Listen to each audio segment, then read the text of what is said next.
आज हम बनाएंगे पत्ता गोभी की एकदम चटपटी टेस्टी क्रिस्पी पकोड़े, और वो भी एकदम अलग और बिल्कुल नए तरीके से।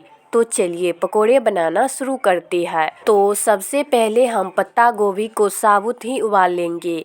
तो इसके लिए कढ़ाई में पानी डाल देंगे और इसमें डालेंगे एक पत्ता गोभी, एक टमाटर और 2-3 हरी मिर्च। अगर आपके पास लहसुन का कलियां हो तो आप लहसुन के कलिए भी डाल सकती है। तो पानी में डालने के बाद अब इसको 1 से 2 मिनट तक एकदम अच्छे से उबालेंगे। तो पकोड़े बनाने के लिए पत्ते गोभी का पत्ता एकदम मुलायम होना चाहिए। इसका पत्ता बिल्कुल भी हमें कड़क नहीं लेना है, नहीं तो पकोड़े फिर टूटने लगेगा। तो देखिए हमने यहाँ पर पत्ता गोभी को हल्का सा उबाल लिए है। तो अब इन सारे चीज़ को निकाल लेंगे। तो देखिए यहाँ पर साथ में टमाटर भी एकदम अच्छे से पक गया है। तो हमने यहाँ पर पत्ता गोभी को अलग में और टमाटर को अलग में निकाल करके रख लिए है। तो चलिए अब हम पहले फटाफट से टमाटर को छील लेते हैं। तो टमाटर को छीलने के बाद अब मैं चोखा बनाने के लिए यहाँ पर ले रही हूँ उबले हुए आलू।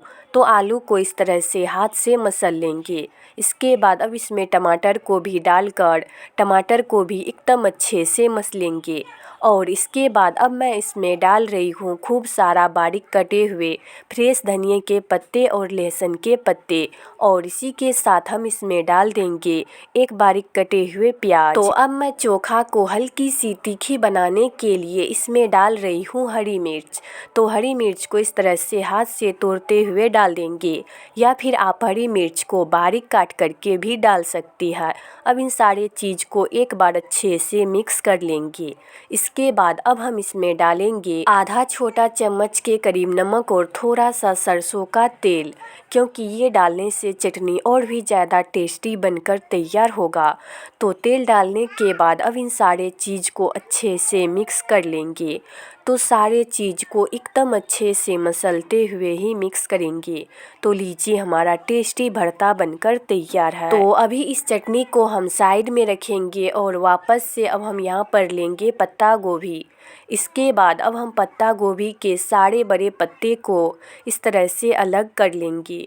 तो इसमें जो भी बड़ा पत्ता है वो सारा पत्ता निकाल लेंगे। तो देखिए इसके पत्ते को सावधानी से इस तरह से निकाल लेंगे। इसे निकालने में कोई आपको दिक्कत या परेशानियां नहीं आएंगी, ये सारा पत्ता आराम से निकल जाएगा। तो देखिए मैं यहाँ पर सारे पत्ते निकाल ली हूँ। अब बाकी का जो पत्ता गोभी बच गया है आप उसे फेंके नहीं, आप उसका सब्जी बना करके खा सकते हैं। तो चलिए इसके बाद अब हम यहाँ पर एक पत्ता लेंगे और इसके मोटे वाला डंठल को इस तरह से तोड़कर हटा देंगे, या फिर आप इसके मोटे वाले नस को हल्का सा चाकू से भी काट कर हटा सकते हैं। इसके बाद अब पत्ता को इस तरह से फैला देंगे और इसके ऊपर डालेंगे चटनी। तो आप जितना चाहे पत्ते के ऊपर जी भर के चटनी डाल सकते हैं। चटनी डालने के बाद अब पत्ते को इस तरह से मोड़ेंगे और दोनों तरफ से मोड़ते हुए इसके अंदर इस तरह से घुसा देंगे ताकि ये निकले ना।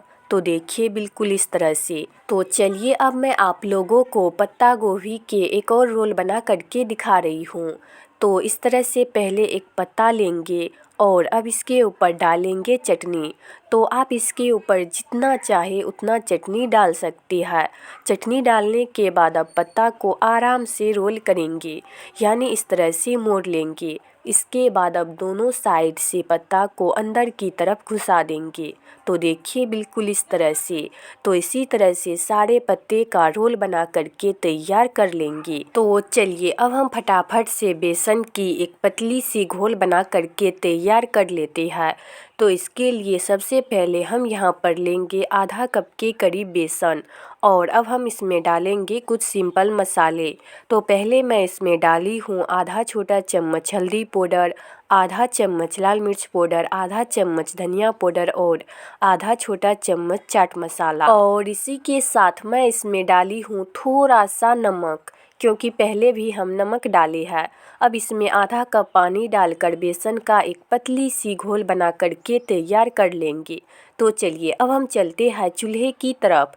तो सबसे पहले चूल्हे पर कोई कढ़ाई रखेंगे और इसमें तेल डाल देंगे।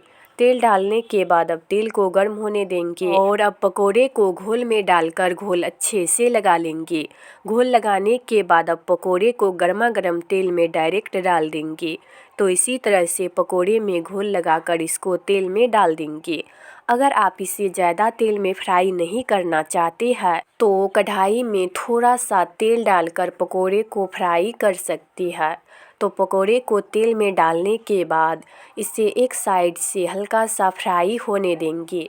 जब ये एक साइड से हल्की सी फ्राई हो जाएगा तब हम इसको एक तरफ से दूसरे तरफ पलटा देंगे। तो इसी तरह से मीडियम फ्लेम पर पकोड़े को पलटाते हुए एकदम अच्छे से क्रिस्पी होने तक फ्राई कर लेंगे।